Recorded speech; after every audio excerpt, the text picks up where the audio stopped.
오늘은 마음에 심는 복음 이야기 6번째 시간으로 Why Jesus? 나는 세상의 빛이라는 제목으로 말씀 전합니다. 여러분, 예수님의 사역의 주 거점 지역은 갈릴리와 예루살렘이었습니다. 예수님은 주로 갈릴리에서 사역하셨어요. 그리고 예루살렘에서 그 십자가로 사역을 마무리하셨죠. 예수님이 예루살렘에 올라가실 때에는 바로 명절 때인 것을 알 수 있어요. 왜냐하면 경건한 유대인은 1년에 3차례씩 반드시 성전이 있는 예루살렘에 올라가는 것을 전통으로 지켰기 때문입니다. 그래서 유월절, 초막절, 수전절이란 것이 이 요한복음을 읽어보면 언급되어져 있는 거예요. 오늘 우리가 함께 읽은 요한복음 이 8장의 스토리는 7장으로부터 이어지는데 이때는 바로 초막절입니다. 7장에 이렇게 언급되어져 있어요. 유대인의 명절인 초막절이 가까운지라. 그 형제들이 명절에 올라간 후에 자기도 올라가시되 나타내지 않고 은밀히 가시니라. 이미 명절의 중간이 되어 예수께서 성전에 올라가사 가르치시니 유대인들이 놀랍게 여겨 이르되. 사실 예수님은 이 초막절에 예루살렘에 올라가지 않겠다고 말씀하셨는데 나중에 조용히 올라가셨어요. 근데 조용히 올라가셨는데 조용히 머물다가 내려오신 게 아니라 성전에서 다시 또 가르치기 시작하신 거예요. 예수님이 성전에서 가르치신 것은 내가 누구인지를 말씀하신 거예요. 예수님이 이 땅에 오셔서 하셨던 그 복음이 곧 당신이 누구인지, 당신과 우리가 어떤 관계 속에 있는지를 말씀하신 거거든요. 초막절에 예수님이 말씀하신 위대한 2가지 선포가 바로 이겁니다. 예수께서 서서 외쳐 이르시되 누구든지 목마르거든 내게로 와서 마시라. 나를 믿는 자는 성경의 이름과 같이 그 배에서 생수의 강이 흘러나오리라 하시니. 예수님 말씀하세요. 내가 바로 생수의 강이다. 목마른 자는 다 내게로 와서 마시라. 근데 예수님이 이 말씀을요 점잖이, 그리고 바리톤의 음성으로 내가 바로, 죄송합니다, 내가 바로 생수의 강이다 이렇게 말씀하신 게 아니라 보세요. 서서 외쳐 이르시되요. 영어 성경에 보니까 cry out이라고 돼 있어요. cry out, 울부짖는 거예요. 점잖게 말씀하신 게 아니라 목마른 자는 다 내게로 와서 생수의 강 되는 나를 받아 마셔라 말씀하시는 거예요. NIV는 좀 더 점잖게 번역했더라고요. A loud voice라고. 근데 이건 외치신 거예요. 메시지가 너무 중요하니까 예수님이 이 말씀을 점잖게 하신 게 아니라 성전에 서서 오고 가는 사람들이 다 들을 수 있도록 외쳐서 선포하셨다는 거예요. 예수님의 이 마음이 좀 느껴지기를 축복합니다. 그리고 또 하나 말씀하신 게 이제 오늘 우리가 살펴볼 내용이에요. 예수께서 또 말씀하여 이르시되 나는 세상의 빛이니 나를 따르는 자는 어둠에 다니지 아니하고 생명의 빛을 얻으리라. 오늘 저와 여러분이 읽은 요한복음 7장 53절부터 8장 11절까지는 바로 위대한 이 예수님의 선포 가운데 삽입되어져 있는 이야기예요. 우리에게 이렇게 잘 알려져 있죠. 간음 중에 잡혀온 여인의 이야기. 근데 여러분 7장 53절하고 8장 11절을 보면 이게 이렇게 꺽쇠로 묶여져 있어요. 여러분 성경책을 보시면 그렇게 되어 있어요. 이게 왜 그러냐면 많은 성경 사본에는 이 이야기가 안 나와 있기 때문이에요. 이 간음 중에 잡혀온 여인의 이야기가 안 나온 사본들이 훨씬 더 많아요. 물론 이제 최근에 발견된 사본에는 이게 기록되어져 있지만 정통 고대 사본들에는 이게 다 빠져 있습니다. 그래서 저명한 학자들은 이 7장 53절부터 8장 11절을 빼고서 요한이 기록한 복음서다 이렇게도 봐요. 근데 제가 이제 오늘 설교를 하려고 사실 8장 12절 한 절 말씀을 제가 정해놓고 이제 말씀을 계속 묵상하다가 문득 이런 생각이 들었어요. 예수님의 위대한 선포 사이에 이 여인의 이야기가 끼어져 있어요. 처음에는 설교를 이렇게 좀 하고 싶었어요. 나는 세상의 빛이다. 여러분 우리 빛의 속성을 너무 잘 알잖아요. 빛은 어떤 속성이 있어요? 밝히는 속성이 있죠. 그래서 어둠을 밝혀요. 빛은 밝히 보이니까 따라갈 수 있는 속성이 있어요. 길을 인도해요. 근데 가만히 제가 그렇게 준비하다 보니까 이게 너무나 교리적인 설교 같은 거예요. 제 자신에게도. 그래서 다시 본문을 쭉 읽어보는 가운데 내가 바로 생수의 강이다. 내가 바로 세상의 빛이다. 이 예수님의 위대한 선포를 가장 필요로 하는 사람이 누굴까 생각해 봤어요. 누굴 것 같으세요? 바로 이 간음 중에 잡혀온 여인 아닐까요? 왜입니까? 그 여인은 죄의 용서받고 끝난 게 아니에요. 그 여인은 다시는 이와 같이 죄를 짓지 말아라. 이것이 여인이 예수님에게서 받은 말씀이에요. 그렇게 가만히 생각해 보니까 나는 세상의 빛이니 나를 따르는 자는 어둠에 다니지 않고 생명의 빛을 얻으리라 라는 이 말씀을 이 여인이 들었다면 이 여인은 이 말씀을 어떻게 들었을까요? 오늘 또 목사님이 교리 설교하나 보다 이렇게 듣지 않았을 거라고요. 이 여인은 예수님의 이 말씀을 생명의 복음으로 받아들였을 거라고요. 왜? 다시는 예수님 앞에서 이런 죄를 범하지 않아야 하기 때문이에요. 자기 스스로는 또 범죄할 수밖에 없는 것이 우리 인간이잖아요. 그래서 이 여인에게는 자기를 용서해 주시는 그 예수님이 생명의 복음으로 느껴졌을 거라고요. 그리고 이 말씀 자체가 내가 붙들며 살아가야 될 내게는 유일한 생명의 말씀으로 받아들였을 거라고요. 자기를 이렇게 용서해 주신 그 예수님의 은혜가 이 예수님을 영원히 내 인생의 구주로 모실 수 있는 바로 그 축복의 말씀으로 이 여인은 받아들였을 거라는 거죠. 그래서 제가 이 말씀을 이렇게 끄는 거예요. 8장 12절만 말씀을 정해놓고 설교하려고 하다가 7장 53절부터 8장 12절까지 이유는 하나예요. 저와 여러분에게 오늘 이 말씀의 시간에 그런 은혜가 있기를 축복합니다. 그런 감격이 있기를 축복해요. 여러분도 이 말씀을 내가 영원히 붙들어야 될 생명의 말씀, 능력의 말씀으로 붙들게 되는 그런 은혜가 있어지기를 주의 이름으로 축복합니다.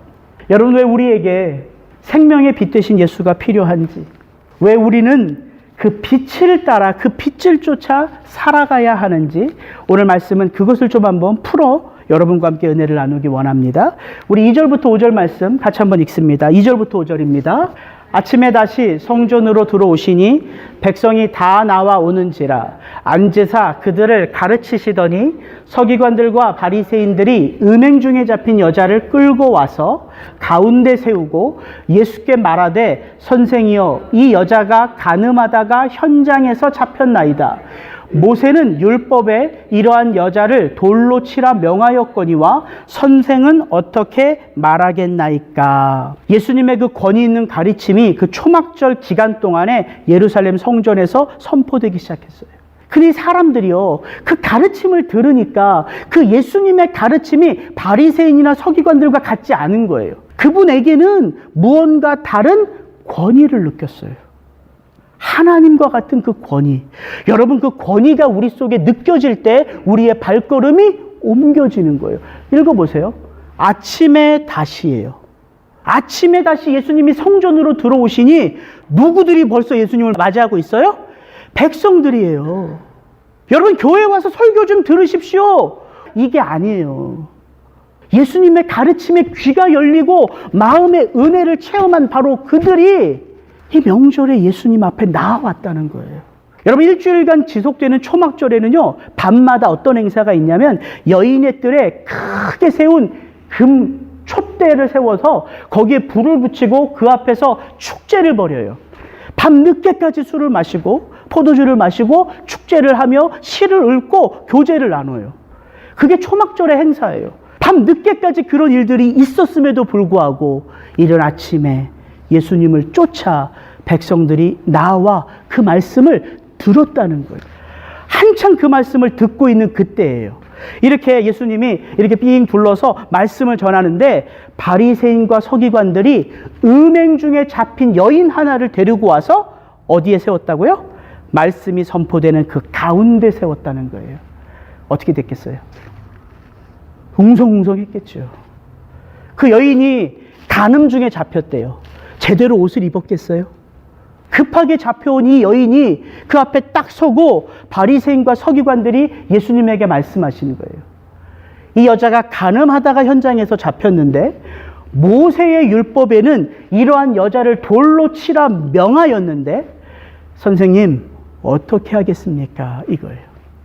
그리고 요한은 이들이 왜 이런 일들을 지금 하고 있는지를 6절에서 이렇게 언급합니다.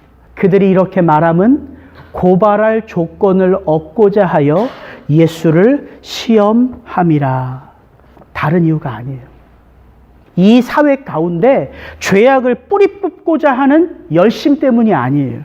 죄의 대가는 반드시 율법이 정한 그 죄의 대가를 받아야 된다는 율법에 대한 사모함 때문이 아니에요. 겉으로는 그렇게 보여지지만 그들의 마음의 의도는 예수님을 올무에 걸려 넘어뜨리기 위함이라는 거예요.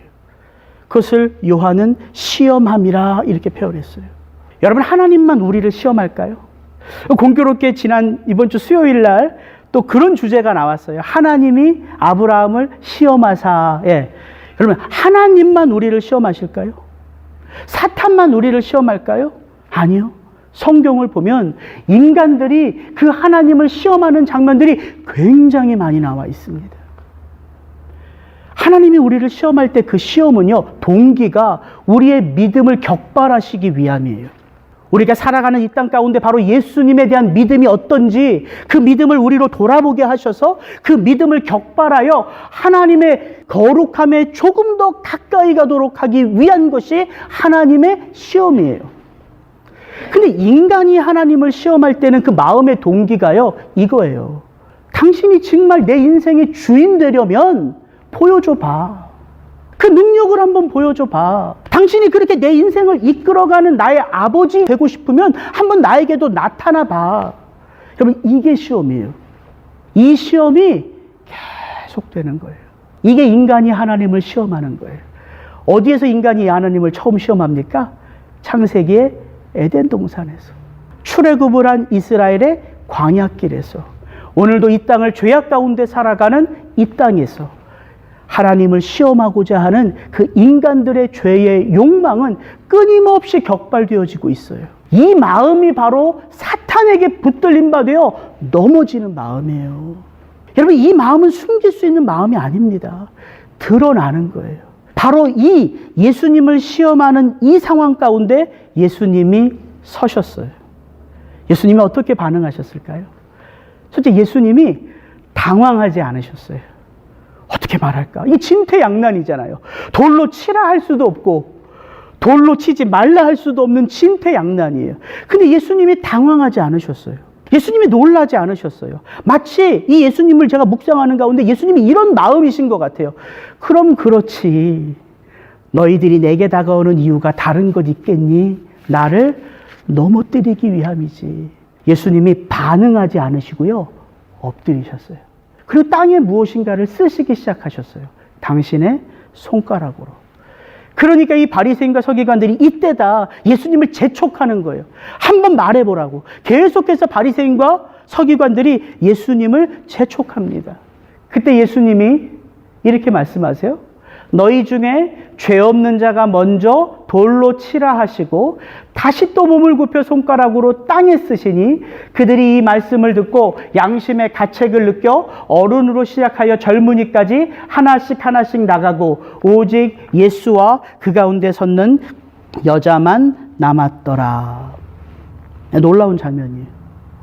예수님이 땅에 무엇인가를 쓰시더니 갑자기 일어나서 죄 없는 자부터 돌로 쳐. 이렇게 말씀하시고 다시 엎드려서 또 손가락으로 땅에 무엇을 쓰시는데 그 다음에 일들은 저절로 풀려져요. 사람들이 하나씩 둘씩 전부 다 그 자리를 떠나가요.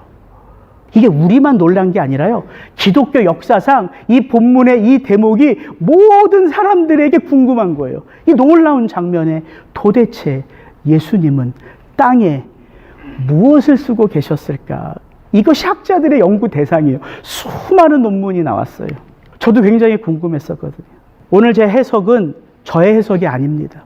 제가 6년 전에 바로 이 본문을 가지고 예수님의 손가락이라는 설교 한 편을 들었어요.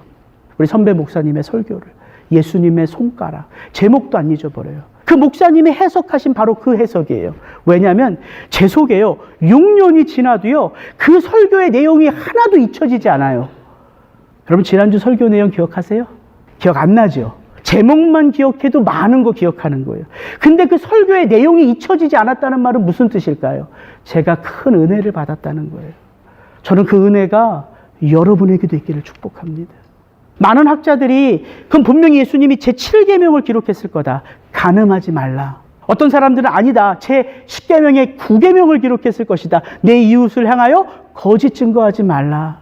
어떤 사람은 예레미야 17장 3절 여호와를 무릇 떠나는 자들은 언젠가 그 이름이 흙에 기록되리라. 그래서 둘러선 자들의 이름을 기록하고 있을 거다. 이렇게 해석한 학자들도 있어요. 어떤 학자들은 613개의 율법 가운데 하지 말라고 하는 계명이요 365개가 있어요. 이것도 기가 막히죠. 그 계명 하나씩을 기록하고 있을 거다. 그래서 예수님의 이렇게 손가락이 뭘 쓰시는지를 바라보던 자들이 전부 다 자기의 이름이 기록되어 있고 죄의 목록이 기록되어 가니까 슬며시 그 자리를 떠났을 거다. 더 많은 해석들이 있어요. 근데 그 목사님은 그렇게 해석하지 않았어요. 오늘 본문에 요한도 그 내용을 몰라요. 여러분, 모르니까 기록을 안 한 거예요. 근데 오늘 이 8장 1절부터 11절까지를 읽어보면 요한이 강조하는 게 있어요. 내용은 모르는데 요한도 뭘 쓰셨는지 강조하는 게 뭐냐면 바로 이거예요. 예수께서 몸을 굽히사 손가락으로 땅에 쓰시니. 다시 몸을 굽혀 손가락으로 땅에 쓰시니. 요한이 지금 뭘 강조하는 걸까요? 예수님의 목, 손가락. 어디에? 땅에. 이걸 강조하고 있어요. 예수님이 손가락으로 땅에 쓰셨다는 거예요. 여러분, 성경에 손가락이란 말이 많이 안 나와요. 근데 정확하게 우리가 이 손가락을 유추할 수 있는 대목이 있어요. 지금 바리새인과 서기관들이 모세의 율법에는 지금 이렇게 간음 중에 잡힌 여자는 간부나 음부나 남자나 여자나 다 돌로 쳐 죽이라고 말씀하는데 예수님 어떻게 말하겠습니까? 그들이 들고 나온 그 율법 모세가 그들에게 준 겁니까? 그 율법 누가 주셨어요? 하나님이 모세를 통하여서 이 백성들에게 주셨어요. 근데 하나님이 어떻게 주셨을까요? 그 율법? 성경에 이렇게 나와 있습니다. 여호와께서 두 돌판을 내게 주셨나니 그 판의 글은 하나님이 친수로 기록하신 것이요. 여기선 친수라고 나오는데요. 히브리어 원어는요. 친수가 손가락이에요. 그래서 영어 성경에 정확하게 이렇게 번역한 거예요. The Lord gave me two stone tablets inscribed by the finger of God. 하나님이 손가락으로 돌판에 율법을 쓰셔서 몇 번을 쓰셨을까요? 한 번이에요? 아니에요. 모세가 시내산에서 그 계명을 가지고 내려오는 가운데 이미 땅에서는 어떤 일이 있었어요? 모세가 40일 동안 안 보이니까 가지고 있는 금 패부치들 다 갖고 와서 아론에게 주니까 아론이 불에 던졌어요. 뭐가 튀어나왔어요? 금송아지가 튀어나왔어요. 그러면서 백성들이 뭐라고 말해요? 이것이 우리를 인도한 여호와 아버지다. 춤추고 구판을 벌렸어요. 모세가 그 모습을 보면서 모세가 다혈질인 것 같아요. 그 판을 어떻게 했다고요? 냅다 들어 던졌어요. 그 판이 깨졌습니다. 다시 하나님이 모세에게 말씀하시죠. 잘 깎은 돌판을 가지고 올라오라. 두 번을 쓰셨어요.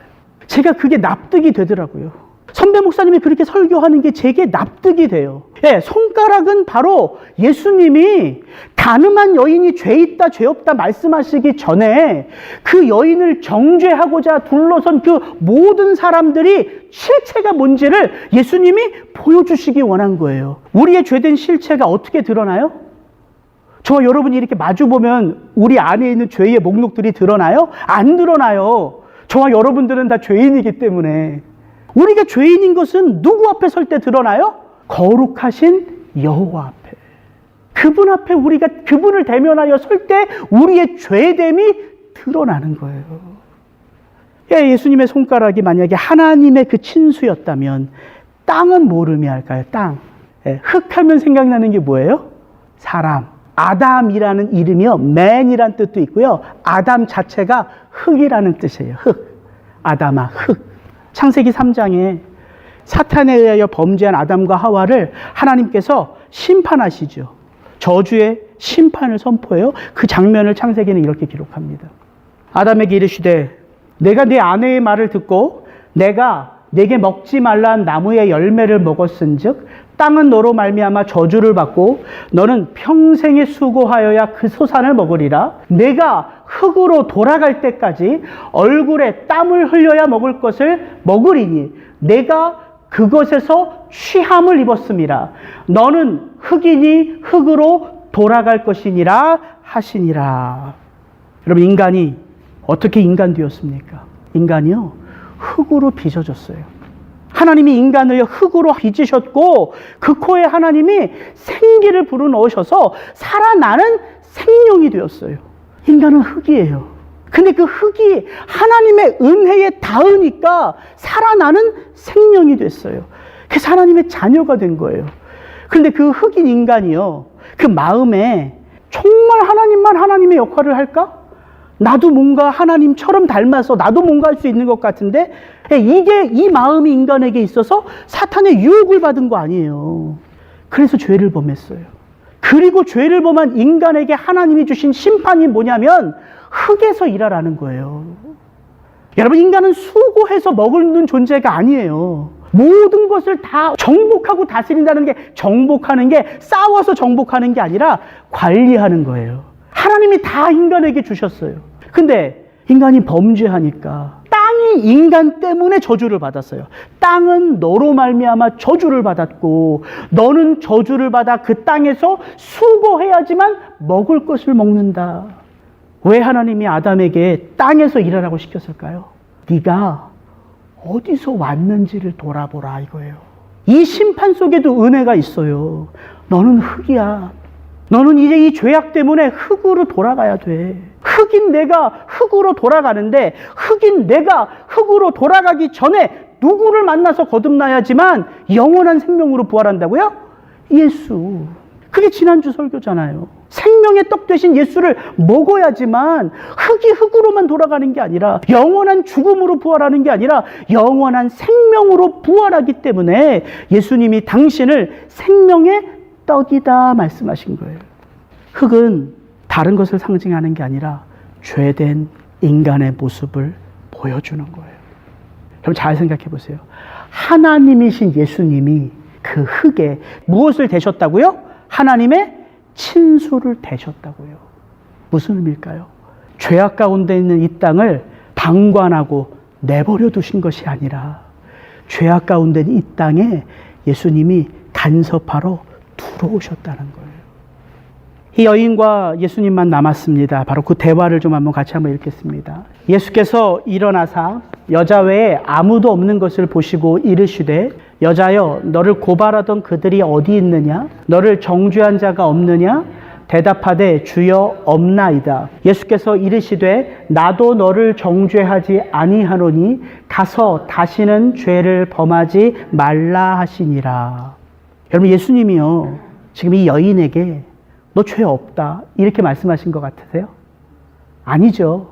죄 없다고 말씀하신 게 아니에요. 여인의 죄를 예수님도 아세요. 그래서 선포하는 거예요. 죄 없는 자가 돌로 치라. 돌로 칠 짓을 했어요, 여인이. 근데 예수님은 뭘 보여주고 싶었어요? 이 여인을 정죄하려고 하는 그 누구도 이 여인을 정죄할 수 없어요. 왜냐하면 죄인이 죄인을 정죄할 수 없기 때문이에요.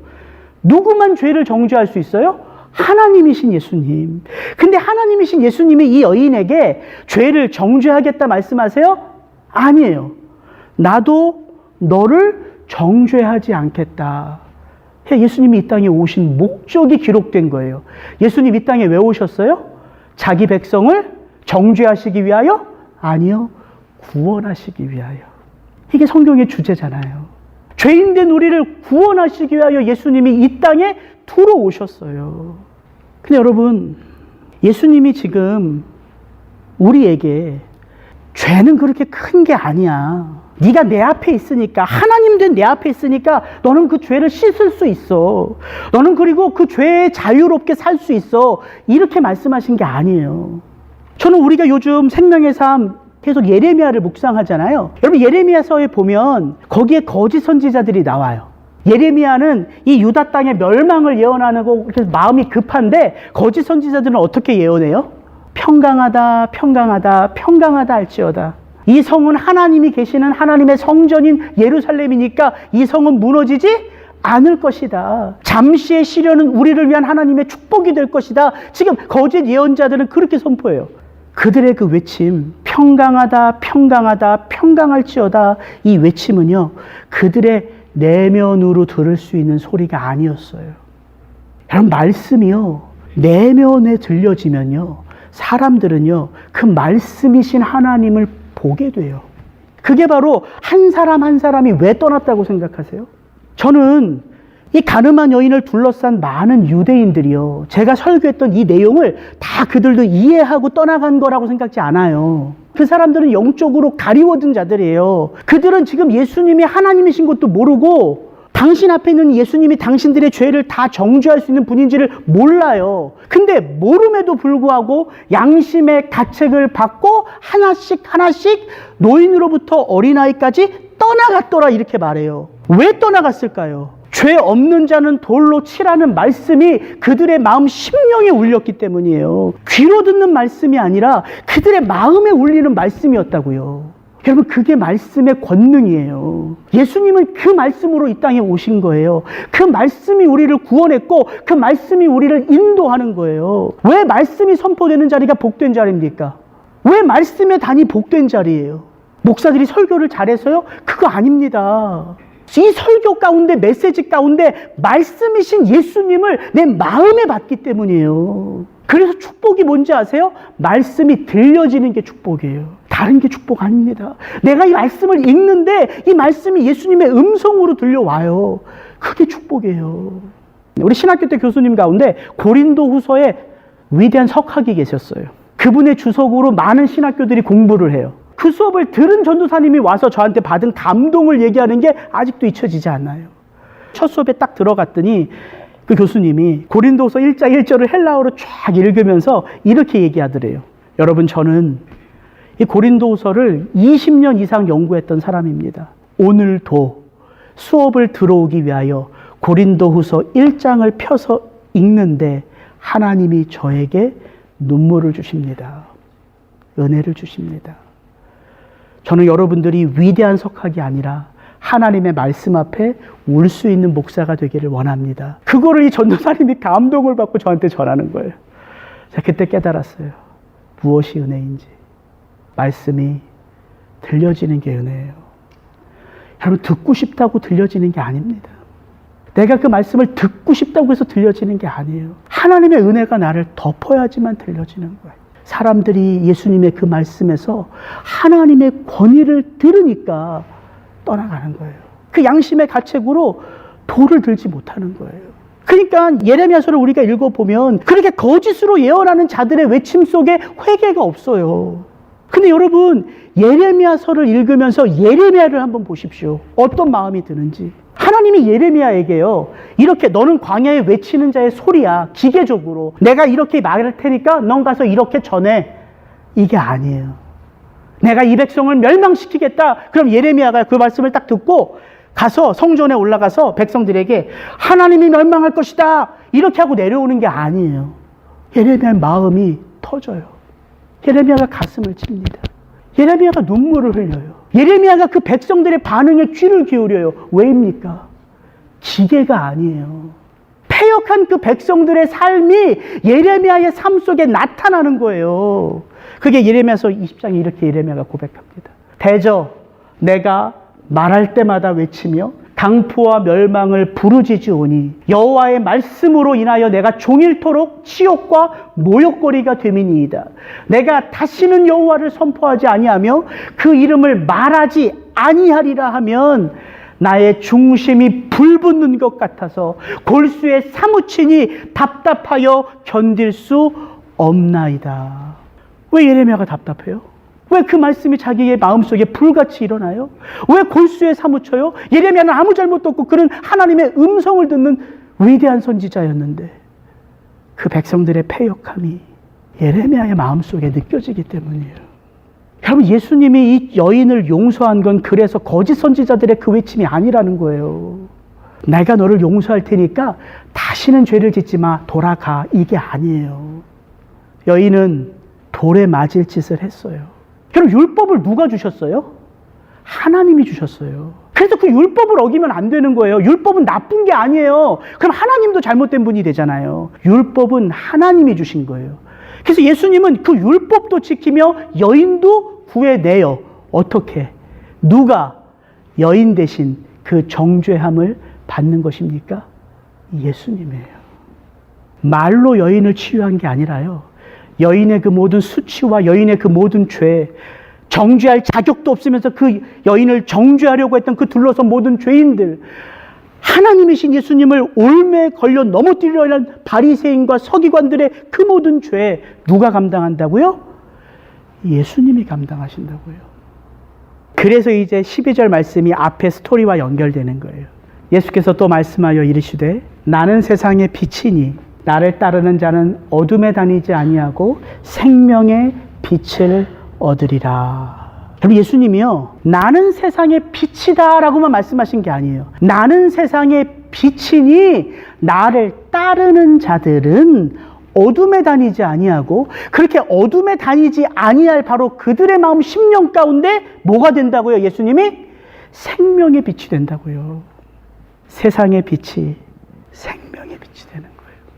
여러분 성경을 한번 잘 보시면요, 예수님만 빛이실까요? 예수님만 빛이에요? 아니에요. 예수님이 이 땅에 빛으로 오신 목적이 있어요. 사도 요한이 요한복음만 기록하지 않았죠. 요한일서, 2서, 3서와 요한계시록을 읽어보면 이 빛 대신 예수님이 왜 빛으로 오셨는지를 설명하고 있어요. 요한일서에 보면요, 이런 장면이 나와요. 우리가 빛 대신 예수예요.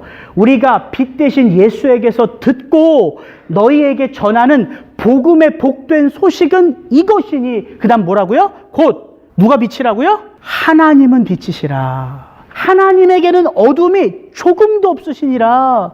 여러분, 하나님이 영광의 빛이에요. 하나님의 영광의 빛이신데 그 영광의 빛 대신 하나님을 다이렉트로 보면서 알아볼 수 있는 사람이 이 세상에 없어요. 하나님은 영이시기 때문에. 그래서 말씀이신 예수님이 이 땅에 어떻게 오셨다고요? 말씀이 육신이 되어 우리 가운데 거하심에 빛으로 임하신 거예요. 왜? 나를 보내신 아버지가 빛이신 것을 가르쳐 주시기 위하여. 이제 내 안에서 빛을 선물로 받은 너희들의 바로 그 아버지가 빛이시고 그분은 조금도 어둠이 없으신 것을 보여주시기 위하여. 선지자들이 말하는 것으로는 이스라엘 백성들이 우리가 돌아오지를 않기 때문에. 그래서 히브리서에 이렇게 말하는 거예요. 옛적에 선지자들을 통하여 여러 부분과 여러 모양으로 우리 조상들에게 말씀하신 하나님이 이 모든 날 마지막 말세의 때에는 선지자들로 말한다? 아니요. 아들을 통하여 우리에게 말씀하셨으니 이 아들을 만유의 상속자로 세우시고 또 그로 말미암아 모든 세계를 지으셨느니라. 그 다음, 이는 하나님의 영광의 빛이시요 그 본체의 형상이시라. 누가? 예수님이. 그럼 이 예수님을 우리가 받아들일 때 영광의 하나님을 볼 수 있는 눈이 열린 거예요. 그것을 바울이 이렇게 말하는 거예요. 어두운 데에 빛이 빛이라 말씀하셨던 그 하나님께서 예수 그리스도의 얼굴에 있는 하나님의 영광을 아는 빛을 우리 마음에 비추셨느니라. 그래서 말씀이 들려오면 하나님이 누구신지에 눈이 떠지는 거예요. 말씀을 마칠게요. 하나님이 영광의 빛이세요. 그래서 여러분 새 예루살렘에는요, 달도 없고 해도 없어요. 뭐만 있어요? 하나님만 계세요. 왜? 하나님이 영광의 빛이시기 때문에. 하나님이 영광의 빛이세요. 예수님이 생명의 빛이세요. 그 다음에 예수님이 우리에게 뭐라고 말씀하세요? 여러분 잘 아는, 너희는 세상의 빛이라. 이같이 너희 빛이 사람 앞에 비치게 하여 그들로 너희 착한 행실을 보고 누구에게 영광을 돌린다? 하늘에 계신 너희 아버지께 영광을 돌리게 하라. 하나님 영광의 빛이세요. 그 영광의 빛 대신 하나님을 우리가 알았기에 우리는 세상의 빛이에요. 어떻게 할 수 있다고요? 오직 예수만이 생명의 빛 대신 십자가이기 때문에. 그래서 지난주 생명의 떡, 이번 주 세상의 빛 같은 설교예요. 예수님이 다른 말씀하신 게 아니에요. 내가 너희들의 죄를 위하여 나를 드리겠다는 거죠. 그래서 예수님이 우리 속에 들어와서 사시는 거예요. 그래서 이제 우리가 어둠 가운데 다니지 않는 거예요. 네, 어둠 가운데 다닐 수 있어요. 그러나 우리가 돌이킬 수 있는 거죠. 예수님이 우리 속에 거하시기 때문에. 저는 저와 여러분들이 이 복음 안에서 사시기를 주의 이름으로 축복합니다. 같이 기도하겠습니다.